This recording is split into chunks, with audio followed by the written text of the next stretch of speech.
ایک بات طے شدہ ہے، میں آپ کو واضح طور پر بتا دوں، ایک بات طے شدہ ہے، وہ یہ کہ یہ جعلی نظام جو ہے یہ جا رہا ہے۔ اس جعلی نظام کی زندگی کی عمر بہت کم ہے، یہ بوسیدہ ہو چکا ہے، اور یہ پہلے دن سے بوسیدہ تھا، لیکن اس کو مختلف طریقوں سے، سہاروں سے ان کو کھڑا کیا جا رہا تھا، کیونکہ یہ جعلی نظام جو ہے یہ اپنی موت آپ مر رہا ہے، اور جب یہ زمین بوس ہوگا، اور کیونکہ مجھے معلوم ہے کہ جب موت کا پتہ چلتا ہے نا جی، موت آ رہی ہے یا کوئی عمارت گر رہی ہے، تو پھر کوئی اپنے آپ کو صرف بچایا جاتا ہے، اور پھر یہ نہیں دیکھا جاتا کہ پیچھے فلاں کو بھی بچانا ہے اور فلاں کو بھی بچانا ہے، پھر تو فوراً جو ہے نکلنے کی کوشش کی جاتی ہے۔ بالکل اسی طریقے سے جیسے زلزلے کے جھٹکے آتے ہیں، تو پھر جو جس حالت میں بھی ہو، وہ فی الفور وہ عمارت خالی کر دیتا ہے اور باہر کھلے میدان میں آ کے کھڑا ہو جاتا ہے۔ وہ یہ نہیں دیکھتا کہ اس نے اس کے قمیض پہنی ہے یا نہیں پہنی، چپل ہے یا نہیں ہے، اور فلاں کو بھی ساتھ میں ڈال لیا جائے، فلاں کو بھی اٹھا لیا جائے، تو ایسا نہیں ہوتا۔ اس لیے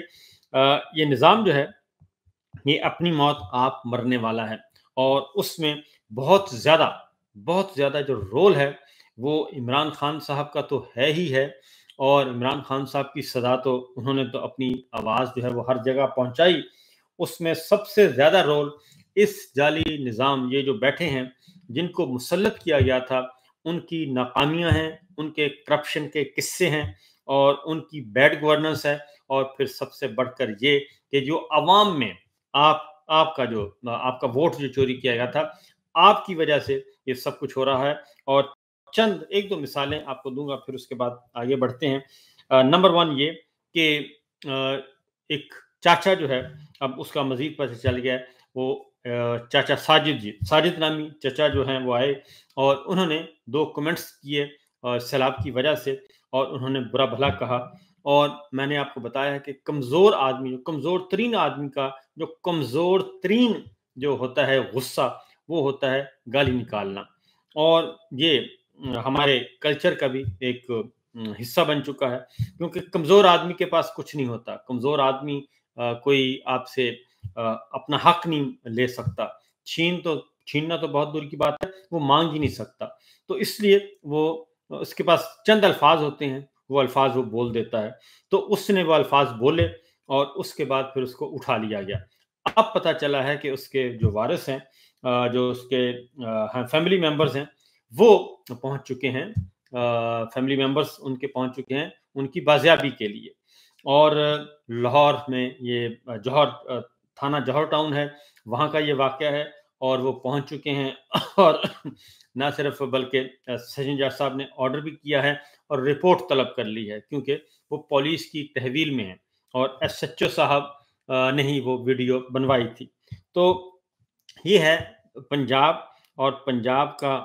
شہر لاہور، جس کو دل کہتے ہیں، تو لاہور کے لاہوریوں کی یہ ایک سیمپل تھا۔ لاہوریے یہ سوچتے ہیں، اگر لاہوریے یہ سوچتے ہیں تو وہ صرف چاچا نہیں سوچ رہا، بلکہ سارے کے سارے ہی پاکستان کے عوام یہ سوچ رہے ہیں۔ اس کی وجہ یہ ہے کہ انہوں نے بھلائی تو کوئی کی نہیں، یہ تو صرف چمک دمک کے سہارے چل رہے ہیں۔ 2705 عمارتوں کا نام اپنے اور اپنے والد صاحب کے نام سے منسوب کر دیا، اور اب یہ جو نیا سامنے آیا ہے، آج کا جو کارنامہ ہے، وہ ہے مریم مینٹل ہاسپٹل۔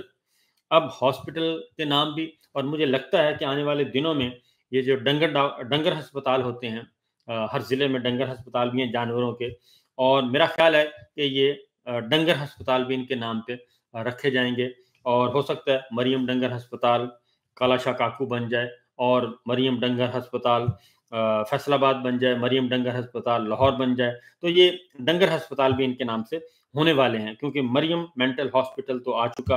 اور گائنی وارڈ کے نام وہ مبشر زیدی صاحب نے صحیح کہا تھا کہ گائنی وارڈ کے نام بھی نواز شریف صاحب کے ساتھ نام سے منسوب کر دیے جائیں، میٹرنٹی وارڈ کے نام نواز شریف صاحب کے نام سے منسوب کر دیے جائیں۔ تو جب اس طرح کی یہ حرکتیں شروع کر دیتے ہیں تو اس کا مطلب بڑا واضح ہے۔ یہ تو ہے ان کی اپنے کارکردگی۔ اور ایک جملہ میں ضرور بولوں گا، اور وہ یہ ہے کہ آپ بھی اس چیز کو لے کے آگے بڑھیں کہ 100 ارب روپیہ میڈیا مالکان کو اشتہارات کی صورت میں کیوں دیا گیا؟ میڈیا مالکان کو 100 ارب روپیہ کیوں دیا گیا؟ یہ میرا اور آپ کا پیسہ تھا۔ ان 100 ارب روپے میں سے کیا حاصل کیا گیا؟ مجھے کیا فائدہ پہنچا؟ آپ کو کیا فائدہ پہنچا؟ لاہور کو کیا فائدہ پہنچا؟ بہاولپور کو، بہاول نگر کو، ملتان کو، وہاڑی کو، کس کو، مظفر گڑھ کو، لیا کو کیا فائدہ پہنچا؟ یہ ذرا ضرور سوچیں، کیونکہ 100 ارب روپیہ معمولی رقم نہیں، غیر معمولی رقم ہے، اور یہ قرض لے کے IMF سے قرض لیا گیا، قرض لے کے اور وہ ہمارے کھاتے میں ڈال کے، اور 100 ارب روپیہ میڈیا مالکان میں تقسیم کیا گیا اشتہارات کی صورت میں۔ وہ کیوں کیا گیا؟ آگے بڑھتے ہیں، کیونکہ جعلی نظام جو ہے یہ کیوں ہم کہہ رہے ہیں کہ تباہ شد؟ یہ اس لیے ہم کہہ رہے ہیں کہ اب اگلے جو خاص طور پہ 90 دن کا کہا گیا ہے، گنڈا پور کے 90 دن، کیوں کہا گیا ہے 90 دن؟ 90 دن بہت امپورٹنٹ ہے، اور پھونک پھونک کر قدم رکھنا ہے۔ ان 90 دنوں میں کیا ہوگا؟ پہلے فیز میں ہونا ہے جی سینٹ کا الیکشن، اور سینٹ کے الیکشن کے بعد یہ ایک امینڈمنٹ کرنا چاہ رہے ہیں۔ آپ کو میں پوری بات بتا دوں کہ امینڈمنٹ کرنا چاہ رہے ہیں، 27ویں ترمیم کرنا چاہ رہے ہیں،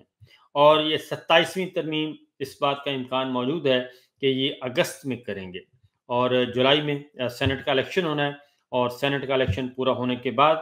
اور اس سینٹ کے الیکشن کو بھی انہوں نے مینیج کرنا ہے، بہت زور شور لگایا جا رہا ہے۔ اور یہ جو آپ خیبر پختونخوا میں دیکھ رہے ہیں، پاکستان پیپلز پارٹی، مسلم لیگ نواز متحرک ہیں، مولانا فضل الرحمان صاحب متحرک ہیں، تو یہ بات نوٹ کر لیں کہ یہ ان ہاؤس تبدیلی کے لیے متحرک نہیں ہیں،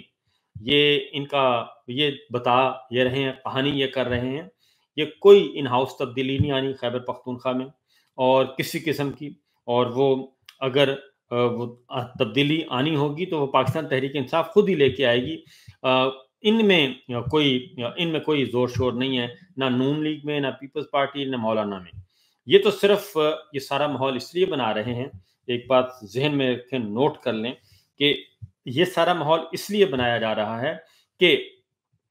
جو سینٹ کا الیکشن ہے اس میں MPAs کو ورگلایا جائے، MPAs کو خریدا جائے، اور MPAs کو بتایا جائے جو خیبر پختونخوا اسمبلی کے ارکان ہیں کہ جناب یہ سارا سسٹم، یہ خیبر پختونخوا سے پاکستان تحریک انصاف کی حکومت ختم ہو رہی ہے، اس لیے آپ آئیں اور ہمارے سینیٹرز کو ووٹ دیں۔ کسی کو وزارت آفر کی جائے گی، کسی کو پیسے، اور 2 ارب روپے سے زیادہ کا ریٹ چل رہا ہے اس وقت، تو لہٰذا یہ بات ذہن میں رکھیے گا کہ کوئی ان ہاؤس تبدیلی نہیں آ رہی خیبر پختونخوا ہاؤس میں، اور ان میں کوئی سخت نہیں ہے، نہ نون لیگ میں، نہ پیپلز پارٹی میں، نہ مولانا میں، کچھ نہیں ہے۔ یہ صرف اور صرف اپنی اکٹھے ہو رہے ہیں اور اپنے ووٹ اکٹھے کر کے یہ سینٹ کی سیٹیں نکالنا چاہ رہے ہیں تاکہ ضائع نہ ہوں، اور اس میں ہر کوئی چاہتا ہے کہ جناب ہمیں زیادہ ملیں۔ مولانا فضل الرحمان صاحب جو ہیں وہ تو کہہ بھی چکے ہیں، کامران مرتضیٰ صاحب، کہ ہمیں تو 3 تو کیا 2.5 سیٹیں بھی مل جائیں تو ہمارے لیے کافی ہیں۔ تو اس لیے یہ مخصوص نشستیں جو لی گئیں، مال لوٹا گیا،